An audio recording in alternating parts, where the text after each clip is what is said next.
Réaction des populations après quelques jours de vives manifestations contre le régime en place et la convocation du leader de l'opposition Ousmane Sonko. Une situation qui a marqué le peuple sénégalais que certains même déplorent.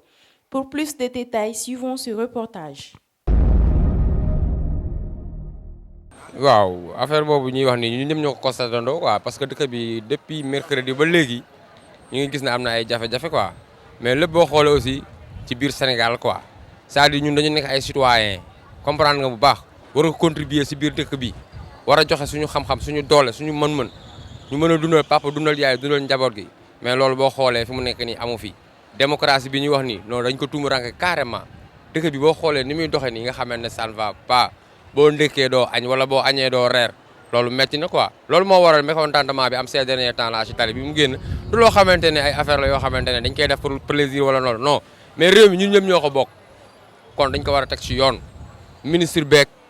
menuisier beeg mécanicien bi ñoom ñëpp ñoo bokk àtte ci réew mi nul n'est au-dessus de la loi kon ngalawaay ñu ngi leen di ñaan nañu xoolaat seen affaire yi ñuy def te xam ne réew mi moom wax dëgg yàlla fi mu nekk yi ñu toll nii nit ñi dañoo sonn tembe daara sonaluñu lu dul affaire politique am Jean indi Jean comprendre nga Ousmane Sonko moom li may wax si moom xam naa ne xeexalul boppam Sénégalais yi lay xeexal kon affaire bi ku nekk da nga ciy gis sa bopp kon lii ñu ngi ci au président Macky Sall moom en première mu ñëw soutenir population bi parce que dëkk boo xamante ne bi dem nañ ba mu tollox lu mat ay fukki bakkan nax benn daanu non loolu métti na quoi ku ko wax ak ku ko waxul ça fait mal quoi nit ñi dematuñu dikkatuñu comprendre nga ku xëy di taaba xëy ñu la loolu xam di liggéey lu mat ñetti fan loolu métti na kon nag bon li ñuy ñaan daal mooy nañ ci indi ay saafara quoi comprendre nga parce que liñ naan nul n'est au-dessus de la loi ñun ñëpp ñoo bokk yem ci yoon te benn juge moo fi am muy yàlla suñu borom ëllëg dinañu rendre compte kon nañ ko teg ci yoon. bon manifestation bi moom métti na foo ko nattam weesu na ko te xam nga gars yi li ñu comprendre mooy Sénégal ñoo ko bokk ñun ñëpp ñoo bokk ndey ak baay li ci gën a métti nag mooy yàq bi Auchan yi Elton bi station yi yàq ko neexul. parce que lu mu métti ñun ñëpp on est ensemble te comme suñuy doomi réew ñoo ci nekk di liggéey bon war nañu mën a gën a xoolaat defarin bi te ñun Sénégal population bi li ñu gën a sonal mooy sunu politiciens yi nii Macky Sall nii Ousmane Sonko ak keneen ak ñoom ñëpp a yem amul kii ku ci tane Macky Sall moom mi ngi ci réew mi mais na jàppale jeunes yi man leen rek moo ma naxari ci Macky Sall man xam naa ne Macky Sall bëgg na liggéey mais dafa amul ñu ko jàppale amul ay conseillers Macky Sall loolu moo ko sonal amul conseiller man bi ma seetaanee discours am barki démb ci guddi télé barka Rasulaay naw ma ko woon de mais dama ko naw sur le sang parce que dama xam ne kii bëgg na mais dafa amul ñu ko jàppale. Sonko mii ñuy xeexal nii tey naan Sonko bu toogoon gis nga li Macky Sall di daj lu ko raw lay daj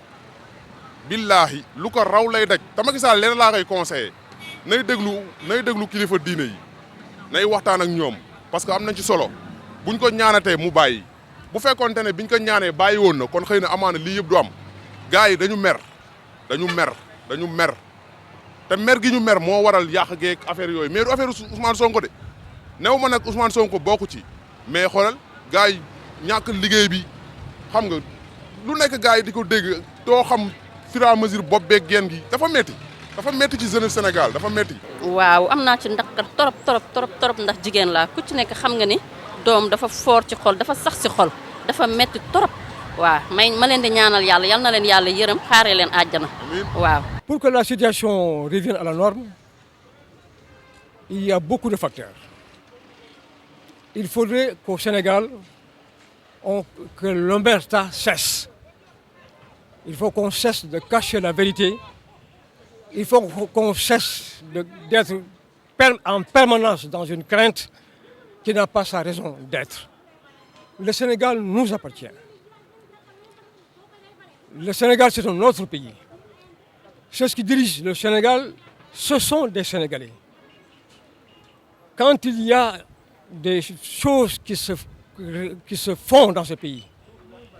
et qui ne se font pas dans la normalité, on doit toujours avoir le courage de le déclarer quand il faut le déclarer. Un chef religieux doit réagir quand il le faut. Un syndicaliste doit réagir quand il le faut. Un bon opposant politique doit réagir quand il le faut.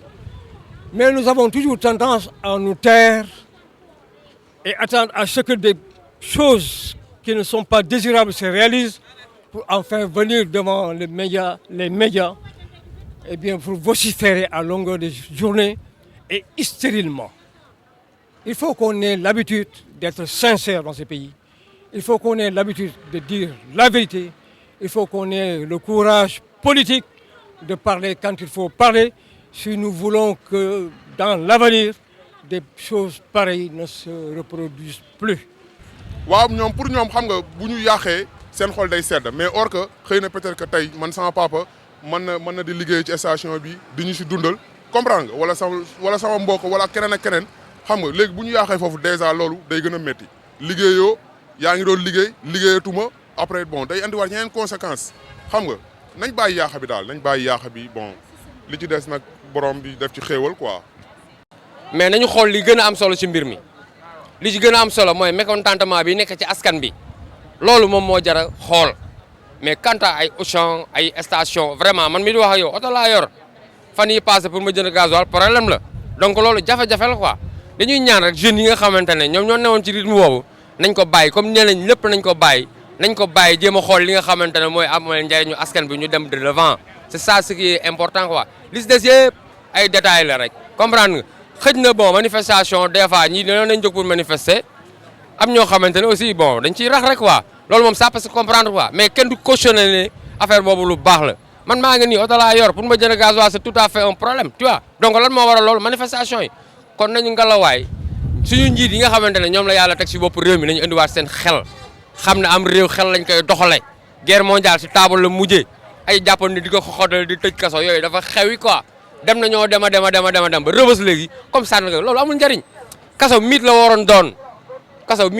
mais du loo xamante ne dañ koy téye pour si jéem a tiital nit fii ñëpp ay citoyen lañ te ñi naan ay jeunes lañ en 2024 ñoom ñoo nar a dem devant les urnes comprendre nga joxe fa seen carte kon nañ bàyyi xel ci li nga xamante ne am na fi diggante mercredi jeudi vendredi ñu am ci ay affaires yu ñu ci jàngat ñu delluwaat liggéey comme na woon Sénégal ñun li ñu xam moom mooy loolu. dañuy ñaan yàlla rek Sénégal yal na fi jàmm yàgg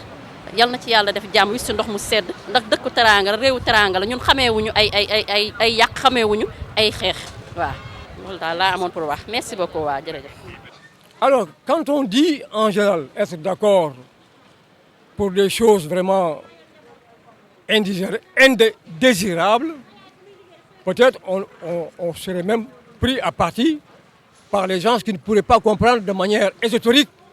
ce que réellement cela pourrait signifier. Mais en général, ce mal que nous voyons et qui a été fait par des jeunes, mais ce mal-là, à un niveau supérieur, a été fait beaucoup plus dangereusement que ceux qui sont la cause aujourd'hui de ce fait et qui ont à leur tête Macky Sall, qui en est le principal responsable. Je m'en veux pour preuve que Macky Sall a attendu à ce que tout ce mal soit réalisé pour faire sa déclaration. Et cette déclaration, elle ne l'a faite qu'après la déclaration de Sonko, d'où il a illustré que Sonko est son chef. Actuellement, si nous considérons les choses virtuellement, c'est Sonko qui est le chef maintenant de ce pays, ce n'est pas Macky Sall qui est le chef de ce pays. Macky Sall aura attendu que Sonko se déclare pour faire sa déclaration. Donc ce mal a été causé par Macky Sall. Si Macky Sall avait fait sa déclaration au moment opportun, au moment où il fallait faire sa déclaration, il ne se serait pas passé de violence. Merci beaucoup. Ok.